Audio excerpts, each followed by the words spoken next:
welcome to the 145 Rural Podcast, where we are here to strengthen music careers and communities one song at a time. And now, here's your host, Jacob Wing. Yay! Hey everybody, and thanks for coming in today's episode. Today we're going to talk about a piece of gear that I have found so reliable for my entire career of creating music, and that is the Audio-Technica AT4040. It's just another microphone, and it could exist in anybody's world. It could be any different microphone, but today we're talking about this one because it's what I know and what I've used many, many times. So let's just get right into it. I'm going to give you 3 solid reasons why this should be one of your early investments, if not your very first investments into sound recording and starting to get a more professional sound. So the very first thing we're going to talk about is the number one reason is that this microphone is super easy to learn. Now, of course, that comes with a caveat that you would say about any piece of gear you've owned for years. That's just knowing your gear. So a lot of me being able to tell you about why this works or why I've been able to get so much use and find this such a great microphone is that I know this piece of gear. I've used it time and time again to figure out, what it should work on, what it shouldn't work on, where it shines, where it doesn't shine. I know exactly how to EQ it, how to get the most out of this piece of gear because I've used it repeatedly. And that is one of the greatest takeaways if you just turned everything off and that's all you're going to learn from today. It's not so much about how much money you spend or the name on that piece of gear. It's about how well you know it and how much use you get out of it. And that's what we're talking about today, getting your money's worth and really getting a good piece of gear. So when I say that it's easy to learn, let's talk about what that means. The very first thing is, I'm assuming if this is either early in your purchasing career for your studio recordings or whatever your recordings may be, or it's the very first one, this is going to be your very first dynamic microphone.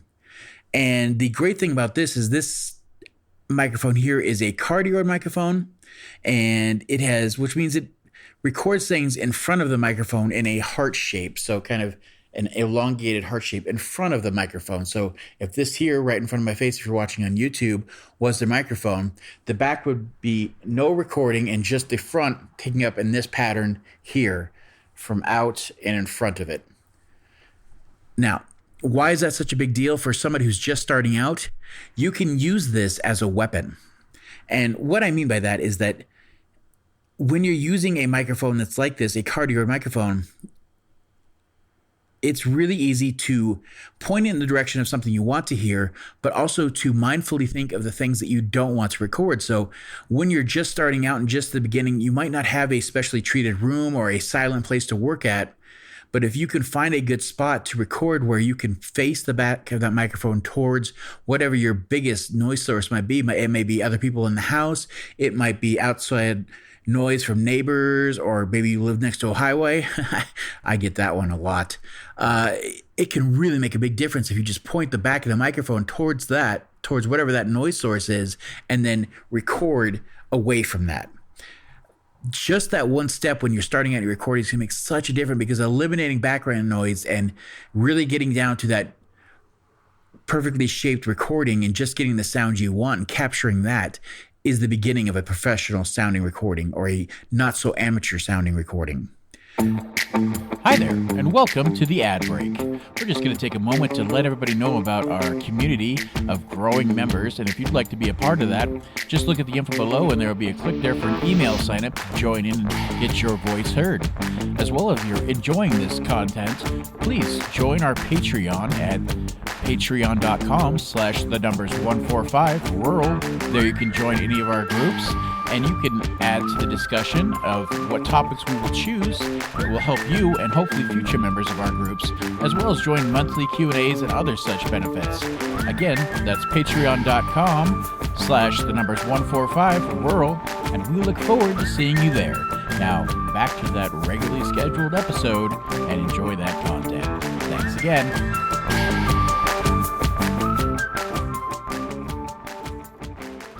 The next thing to talk about is going to go a little bit more into the precise reasons, and I don't want you to get lost in the, the names and all the numbers here. But The important thing to take away from this is it's very EQ friendly for a microphone. And the reason that it is it starts out with a couple bumps in the frequency, which if you're watching on YouTube, I'll place that on the screen here and you can take a look at that. But there's a bump in the very beginning, in the very low end of this, where the 70 to 90 70 to 90 hertz, and it just a little drop there. And this is great for someone who's just starting out, because this is where a lot of your low end goes, but it's really hard for someone who's starting out in their recordings, especially if you're just doing like your first bass and your drums and you're just doing that. It's really easy for the low end of everything to get really muddied up. And this helps when you're doing your recordings to make sure that you don't want that just building up on your recordings and just having this weird muddy thump sound going on. You can only enhance the tracks that really need it, and it kind of gives you that breathing room. And for a beginner, that's fantastic. Another thing we're going to look at this frequency thing here is where at 8 to 10 kilohertz, it gives it another little bump. And this is great for anybody that's just starting out, is that's where you would normally go as an engineer or somebody who's doing their own mixing. If you're going to add a little bit of that sizzle into either, like, it's great for vocals, especially female vocals. There's a lot right there. And the high end of the male, 8 to 10 sounds great. It's just fantastic. Gives that a little bit of lift. The other bump you're seeing right at the end there is from 10 to 15 kilohertz.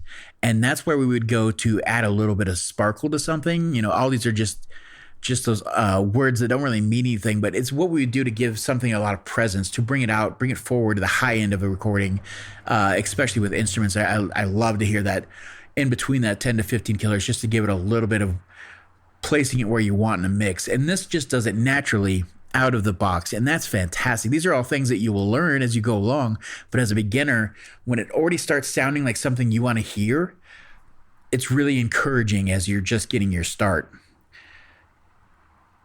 Another thing that is so fantastic about this, and as I've gone through many, many sessions and used it on many, many different things, this thing handles loud things better than almost anything I've ever used before. It can take snare drums, it can take loud guitars, it can take bass amps, it can take everything, and it takes it in stride.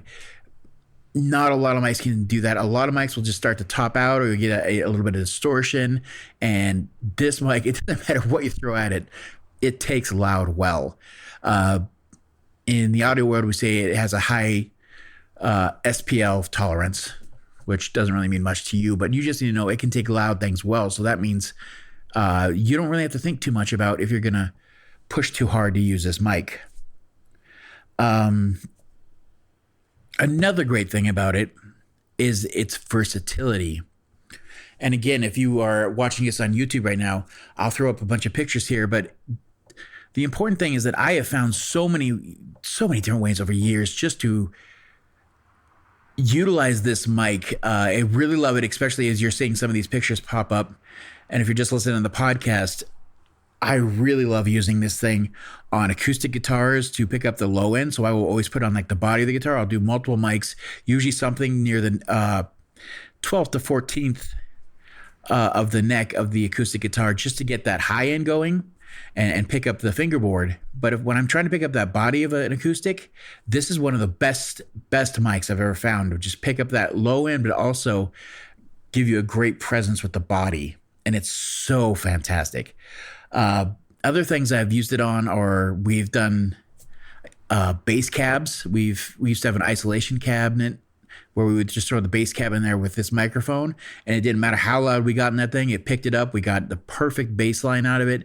It's so fantastic. Like I said, you cannot overload that mic. It takes a lot.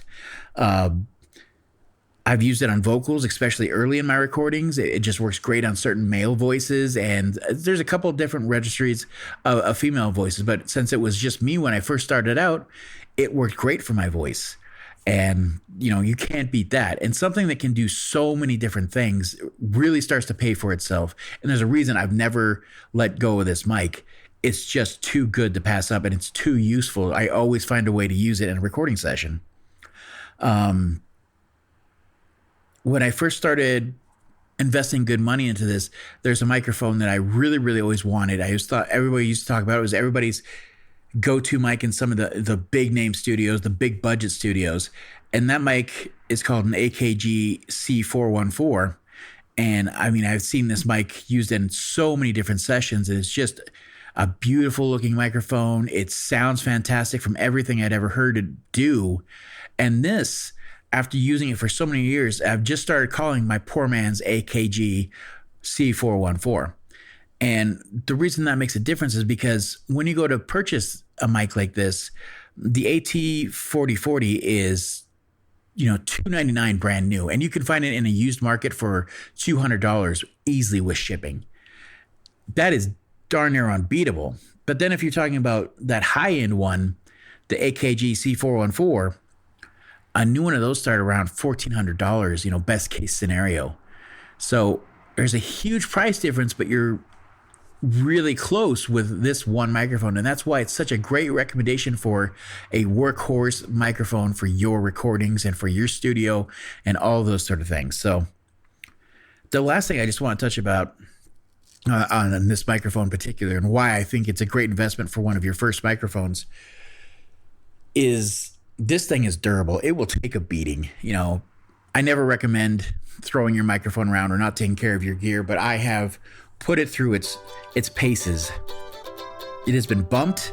Like I said, I used it in an ISO cabinet for many years where it would just get shoved inside there and squished up against the screens of amps and all those kind of things. And it's taken everything in stride. It still looks great. It still sounds like the day I got it. You can't beat the crap out of this thing and ruin it. It's just a workhorse through and through, the definition of. So I know we're going to kind of keep this one short today, but that's all I want to get out, is to tell you that this is the first investment you should be making, is the AT4040 from Audio-Technica. Go out and find a used one today. Grab two. They're great on drums too, especially as overheads or room mics. They're just fantastic. So I hope this helps out, and you guys have a great rest of your day, and we'll see you in the next episode. Bye.